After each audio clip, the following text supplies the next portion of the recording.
اب تو تم نے ڈریگن دیکھ لیا ہے نا؟ شہزادی فوراً ڈریگن کا روپ لے لیتی ہے اور اب وہ دوسرے ڈریگن سے دگنا بڑی ہوتی ہے اور وہ اسے دیکھ کر وہاں سے بھاگ جاتا ہے۔ جنگل میں کافی دیر چلنے کے بعد ان کو وہ محل نظر آتا ہے، مگر تیز بارش ہو رہی ہوتی ہے، بادل گرج رہے ہوتے ہیں۔ وہ بہت مشکل سے وہ سب یاد کر کے اس محل تک پہنچتی ہے۔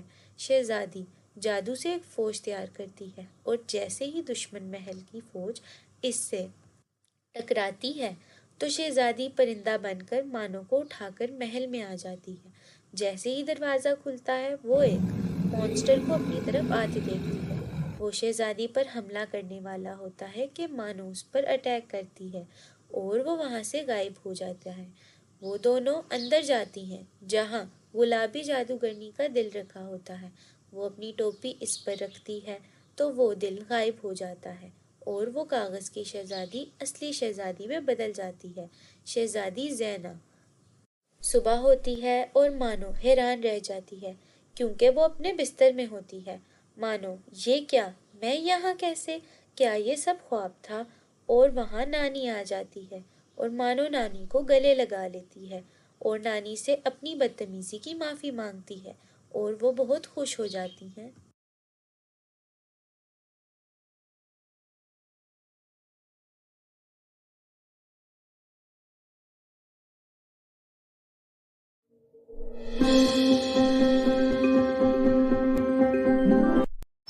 پرانے وقتوں کی بات ہے کہ ایک میرپور نامی گاؤں میں دو سہیلیاں رہتی تھیں۔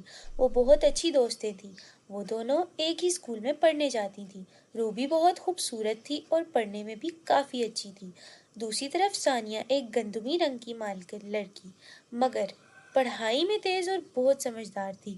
روبی بہت خوبصورت تھی اس لیے اسکول میں ہر کوئی اس کی دوستی کرنے کا خواہش مند ہوتا تھا اور اس سے بات کرنا چاہتا تھا، اور ٹیچرز بھی اس کو بہت ویلیو دیتی تھی اور ہر فنکشن میں اس کو حصہ لینے کو کہا جاتا تھا۔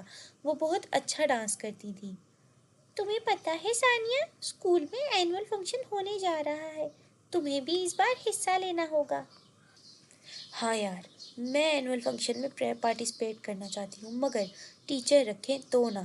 وہ تو پہلے ہی بچے سلیکٹ کر چکی ہیں اور کل ان میں سے فائنل کے لیے بھی سلیکشن ہو جائے گی۔ اگلے دن اسکول میں ٹیچر بچوں کو سلیکٹ کر لیتی ہیں۔ روبی کے علاوہ 5 لڑکیاں کو چنا جاتا ہے۔ مس، میں بھی اس بار حصہ لینا چاہتی ہوں۔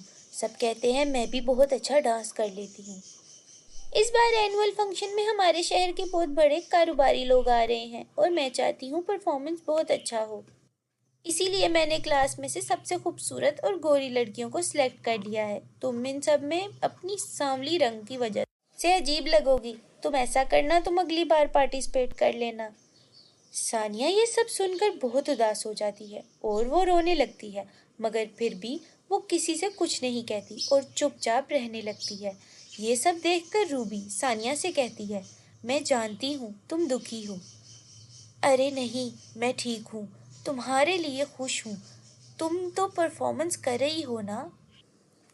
ثانیہ کو شروع سے ہی ایسی چیزوں کا سامنا کرنا پڑتا تھا۔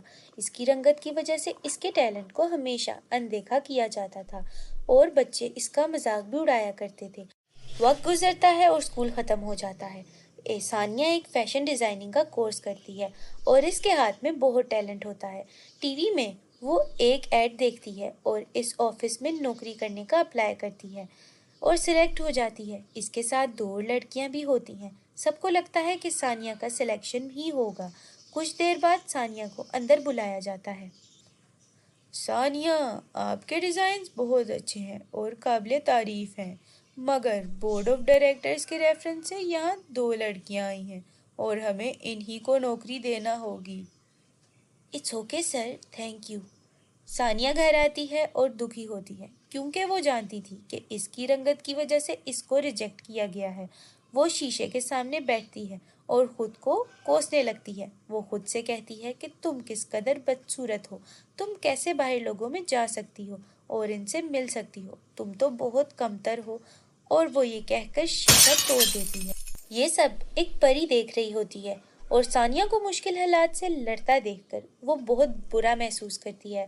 پری ثانیہ کے سامنے ظاہر ہوتی ہے اور اس سے کہتی ہے، میں نے تمہاری ساری زندگی دیکھی ہے کہ تم کتنی محنت اور ٹیلنٹڈ ہو اور اچھے دل کی مالک ہو۔ آج تمہیں اداس دیکھ کر برا لگا تو میں تمہاری مدد کو آئی ہوں۔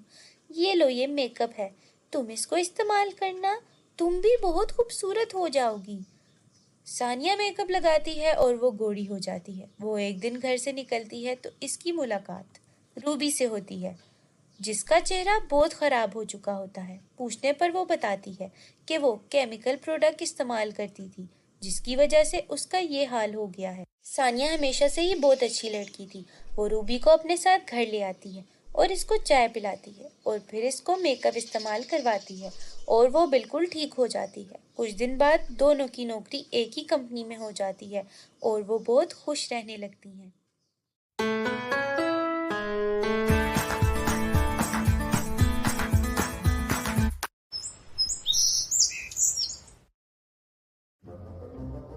ہزاروں سال پہلے کی بات ہے کہ امر ٹاؤن نامی علاقے پر ایک شہزادہ راج کیا کرتا تھا۔ وہ بہت بہادر اور نیک دل تھا۔ اس کی عوام اس سے بہت خوش تھی۔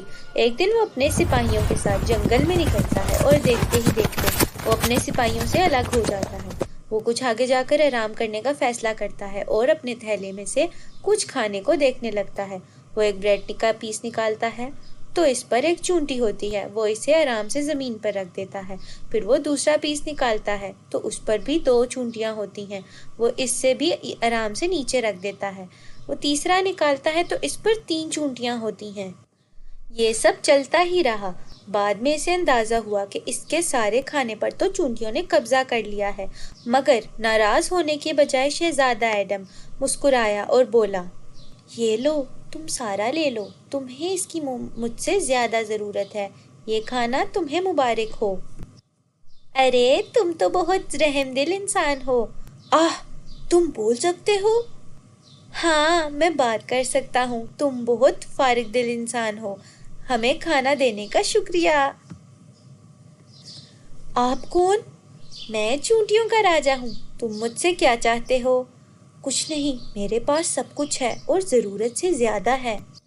مگر تمہاری روح کا تو ایک حصہ غائب ہے، تمہاری قسمت۔ ہاں؟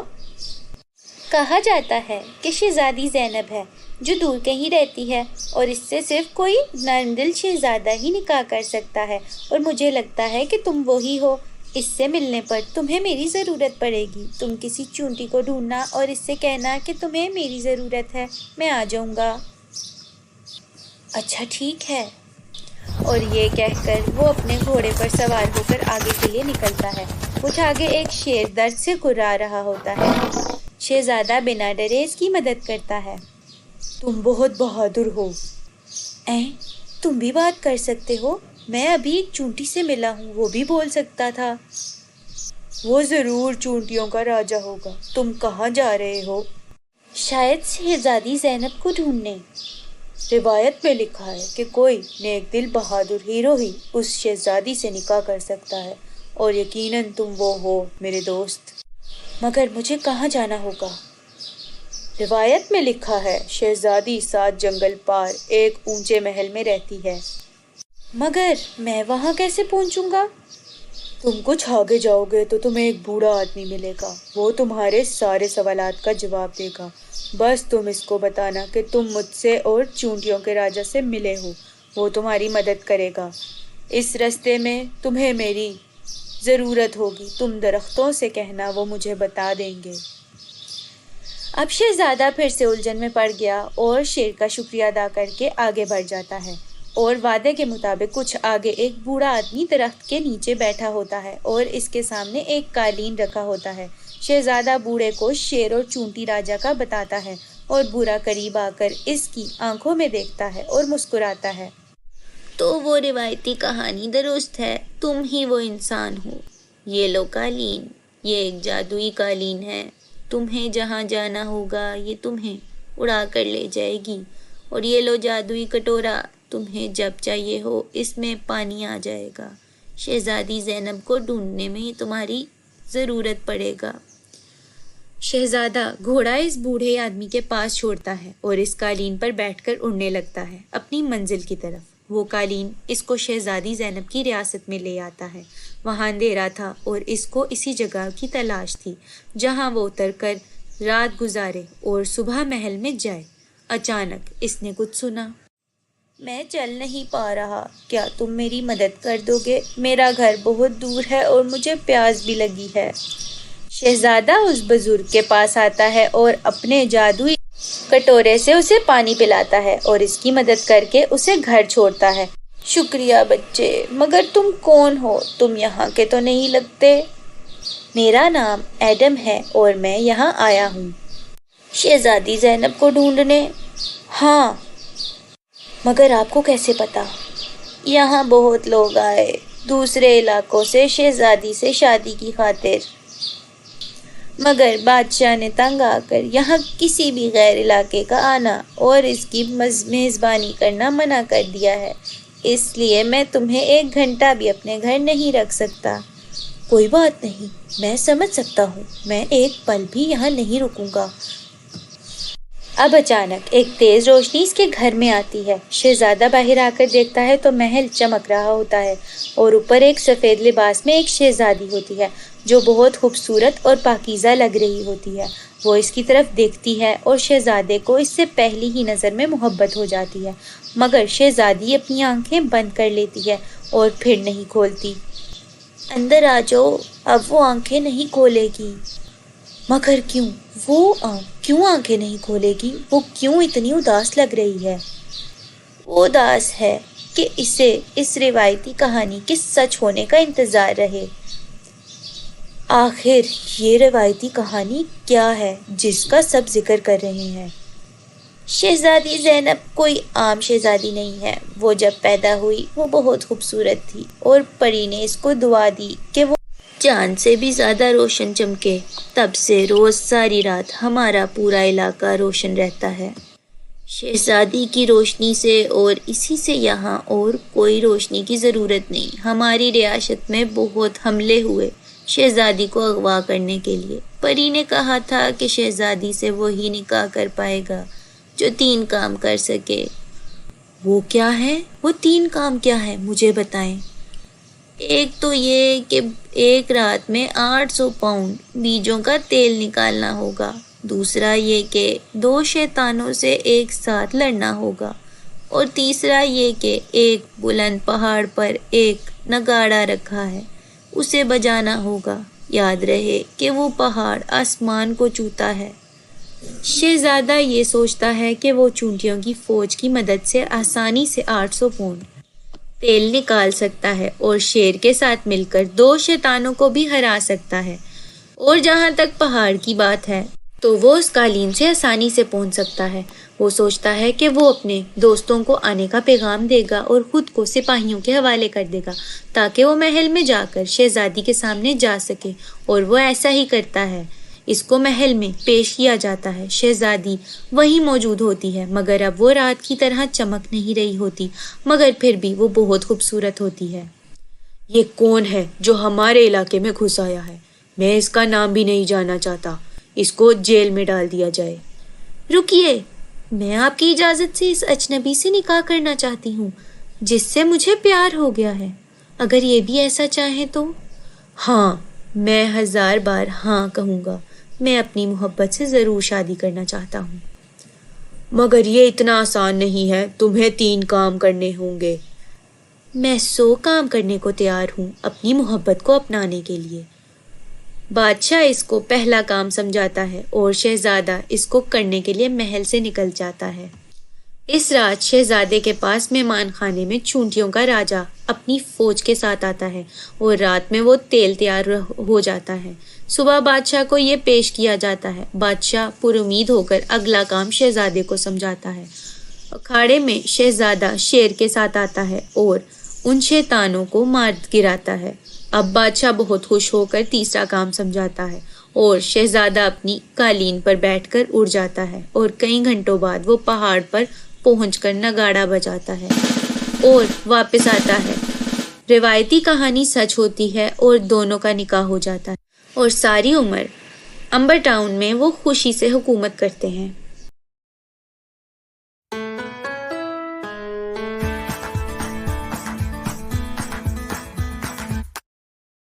ایک دفعہ کا ذکر ہے کہ ایک ریاست میں ایک ہردن بادشاہ رہا کرتا تھا جو عجیب و غریب فیصلے کیا کرتا تھا۔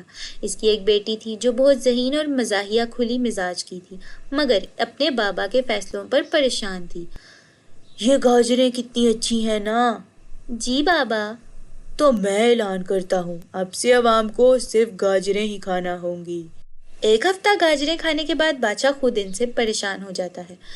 روز گاجریں کی کھیر حلوہ، میں تنگ آ گیا ہوں۔ جی عوام بھی تنگ آ گئی ہوگی۔ میں اعلان واپس لے لوں گا۔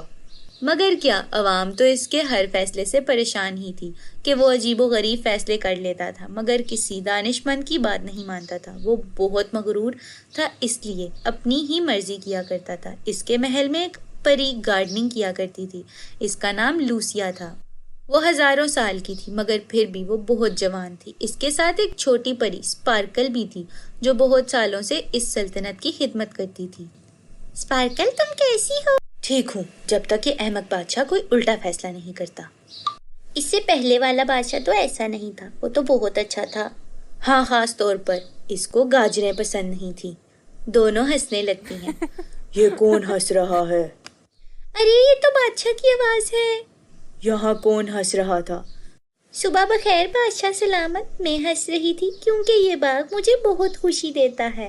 ہاں، کیونکہ یہ باغ میرا ہے اور اس سے خوبصورت باغ اور کوئی نہیں ہو سکتا۔ بادشاہ چھینک مارتا ہے۔ بادشاہ کو اچھی صحت مبارک ہو۔ ہاں، یہ تم نے بہت اچھا کہا، مجھے یہ سننا بہت پسند آیا ہے۔ میں اعلان کرتا ہوں کہ سب کو میرے چھینکنے پر ایسا ہی کہنا ہوگا کیونکہ سب مجھ سے پیار کرتے ہیں۔ اب وہ خود پر غرور کرتے ہوئے وہاں سے چلا جاتا ہے اور پھر پوری سلطنت میں یہ پیغام پہنچا دیا جاتا ہے کہ بادشاہ کو چھینک آنے پر سب کو کہنا ہوگا کہ بادشاہ کو اچھی صحت مبارک ہو اور جو ایسا نہیں کرے گا اس کو سزا دی جائے گی۔ سب نے حکمران کی بات مانی اور اب جب بھی بادشاہ کو چھینک آتی گھنٹی بجائی جاتی اور سب کہتے بادشاہ کو اچھی صحت مبارک ہو۔ اسی سلطنت میں ایک چراغا شانی رہا کرتا تھا۔ وہ بہت ذہین، ایماندار اور سچ کا ساتھ دینے کا قائل آدمی تھا۔ ایک مرتبہ جب وہ اپنے دوست کے ساتھ کھڑا تھا، گھنٹی بجتی ہے مگر شانی بادشاہ کے لیے وہ الفاظ نہیں ادا کرتا جن کا حکم دیا گیا تھا۔ سپاہی آتے ہیں اور اس کو کہتے ہیں کہ وہ یہ الفاظ ادا کرے مگر وہ نہیں کرتا۔ وہ اسے کہتے ہیں کہ ہم تمہیں محل لے جائیں گے مگر شانی کہتا ہے کہ میں نہیں ڈرتا ہوں، اس بات کو کرنے کا کوئی جواز نہیں ہے۔ شانی کو بادشاہ کے سامنے پیش کیا جاتا ہے۔ جب بادشاہ نے سنا کہ شانی نے اس کے بارے میں کیا کہا تو وہ آگ بگولا ہو گیا۔ کیا تم نہیں چاہتے کہ تمہارا بادشاہ صحت مند رہے؟ میں آپ کا برا نہیں چاہتا ہوں مگر میں یہ بار بار نہیں کہہ سکتا، اور وہ بھی تب جب میں آپ کو خود نہ دیکھ لوں۔ اب بادشاہ اس کو شیر کی مان میں ڈلوا دیتا ہے۔ شیر کے آنے سے پہلے ہی شانی وہاں ایک گوشت کے ٹکڑے پر نیم کی دوا ڈال دیتا ہے۔ شیر آتا ہے اور دوا والا گوشت کھا جاتا ہے اور وہیں سو جاتا ہے۔ صبح جب سپاہی آتے ہیں تو وہ اس کو زندہ دیکھ کر حیران رہ جاتے ہیں اور بادشاہ کے سامنے پیش کرتے ہیں مگر اب بھی وہ بادشاہ کی تعریف کرنے کے لیے تیار نہیں ہوتا۔ اب شانی کو بندروں میں چھوڑ دیا جاتا ہے۔ ساری رات شانی ان کو گانا سناتا ہے اپنی بانسری سے اور صبح دوبارہ اس کو زندہ دیکھ کر بادشاہ کے سامنے پیش کیا جاتا ہے۔ اب تو تم میری تعریف کرنے کو تیار ہو؟ نہیں، میں ایسا نہیں کر سکتا۔ ٹھیک ہے، تم سزا سے نہیں مانے تو اب تحفوں سے کوشش کرتے ہیں۔ بادشاہ اس کو ایک سونے کے گھر کے پاس لے جاتا ہے اور اس سے کہتا ہے کہ اگر تم میری تعریف کرو تو یہ تمہارا ہو سکتا ہے۔ میں رشوت نہیں لوں گا، میں ایسا نہیں کر سکتا، آپ چاہے جو مرضی کر لیں پر میں رشوت نہیں لوں گا۔ بادشاہ پریشان ہو جاتا ہے اور کہتا ہے کہ شانی اس کی تعریف جب تک نہیں کرے گا تب تک وہ محل میں رہے گا۔ آہستہ آہستہ سب کو اس کی دانشمنداری کا اندازہ ہونے لگتا ہے۔ بادشاہ بھی اس سے بہت کچھ سیکھتا ہے، عوام کے بارے میں، ان کے مسائل اور حل کے بارے میں، اور عوام بخوشحال رہنے لگتی ہے۔ بادشاہ اس کو اپنا شاہی صلاحکار بنا لیتا ہے اور اپنے تمام خود غرض حکم واپس لے لیتا ہے، اور اب وہ بھی دانش مند ہونے لگتا ہے۔ اور پھر اپنی بیٹی اور شانی کی محبت کا جان کر وہ خوشی خوشی ان کا نکاح کروا دیتا ہے اور پھر سب خوش ہو کر رہنے لگتا ہے۔